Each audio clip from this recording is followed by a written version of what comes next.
Comment donc mesurer la dépendance entre deux variables quantitatives?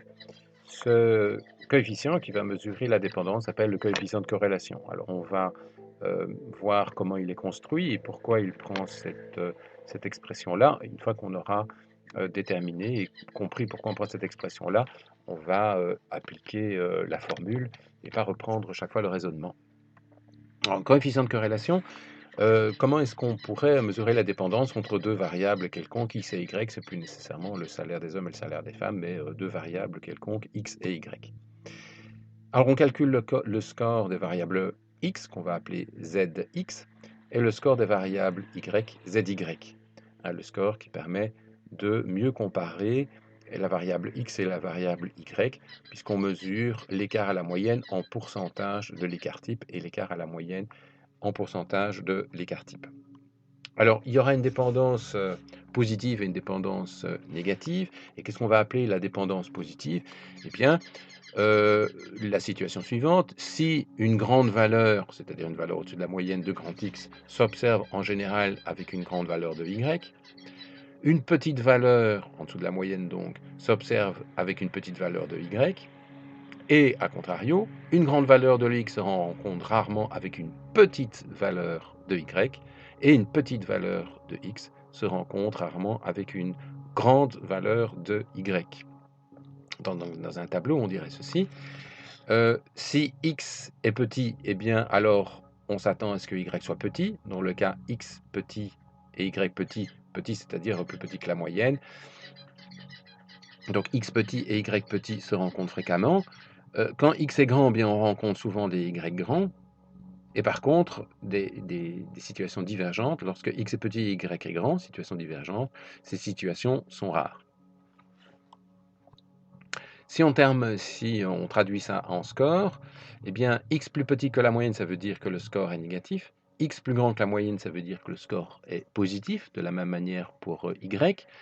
Y plus grand que la moyenne, ça veut dire que le score est positif, sinon le score est négatif. Et quelles sont les situations fréquentes? C'est score de X positif avec des scores de Y positifs, ou des scores de X négatifs avec des scores de Y négatifs. Mais les situations contraires, positif-négatif ou négatif-positif, sont des situations rares. Alors, qu'est-ce qu'on remarque? On remarque que les cas les plus fréquents, c'est les cas où le produit des scores est positif. Tous les deux positifs, le produit sera positif. Tous les deux négatifs, le produit sera négatif. Et les cas les plus rares, c'est les cas où les scores sont en produit, le produit des scores est négatif. D'où l'idée de faire la moyenne du produit des scores, la moyenne du produit des scores. Et cette moyenne devrait normalement être grande en cas de dépendance positive, puisque les situations les plus fréquentes, ce sont les situations où le produit est positif. Donc il devrait y avoir beaucoup plus de positifs. Si je fais la moyenne, je devrais obtenir un nombre, puisque je fais une moyenne avec essentiellement des nombres positifs, je devrais avoir un nombre grand. Eh bien, c'est ça qu'on appelle le coefficient de corrélation. Le coefficient de corrélation est donc la moyenne du produit des scores, et on s'attend, dans un cas d'une dépendance positive, à avoir un coefficient de corrélation grand. Qu'est-ce qui se passe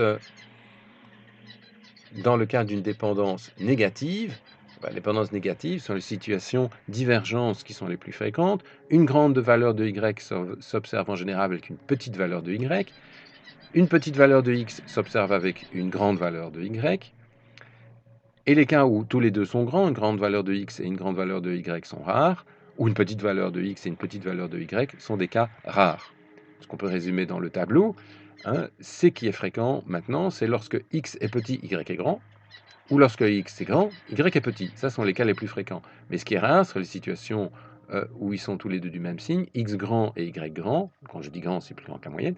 Quand X petit, Y petit. Ça, ce sont les situations rares. En termes de score, c'est les situations où les scores sont un positif et l'autre négatif qui sont les plus fréquents.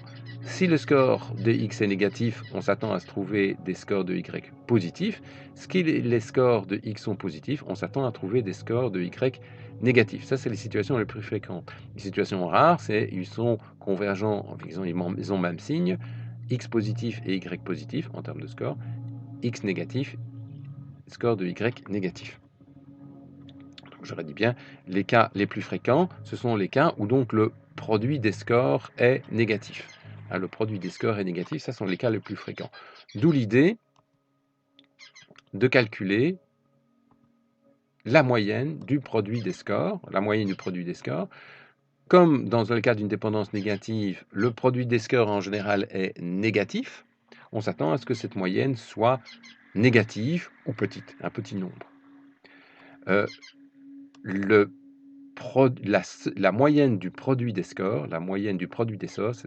c'est ça qu'on appelle le coefficient de corrélation.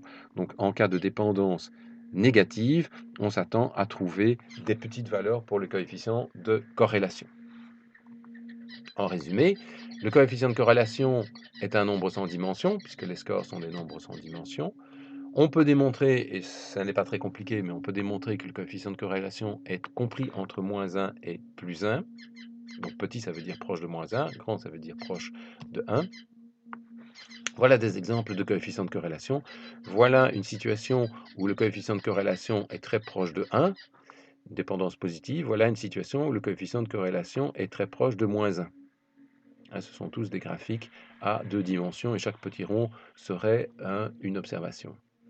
Et ici, le coefficient de corrélation devient de moins en moins négatif. Là, il est proche de -1, là, il augmente jusqu'à atteindre une valeur proche de 0, où là, on ne voit pas de tendance particulière. Quand on a une situation comme ceci, les scores positifs sont contrebalancés par les scores négatifs. Il y a autant de scores positifs que de scores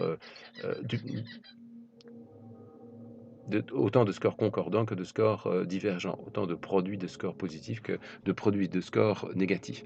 Et ici, par contre, ici, les scores sont en majorité tous négatifs. Et la moyenne du produit des scores est donc proche de -1. Or, on a l'habitude de dire que tant que le coefficient de corrélation est petit, c'est-à-dire en valeur absolue proche de 0, la corrélation est quasiment nulle. Donc c'est les situations où on est ici, où on n'a pas de tendance particulière. On parle de corrélation basse lorsque le coefficient de corrélation en valeur absolue est compris entre 0,2 et 0,4 ou entre 20 et 40%. C'est des situations comme celle-ci, où on commence à avoir une tendance.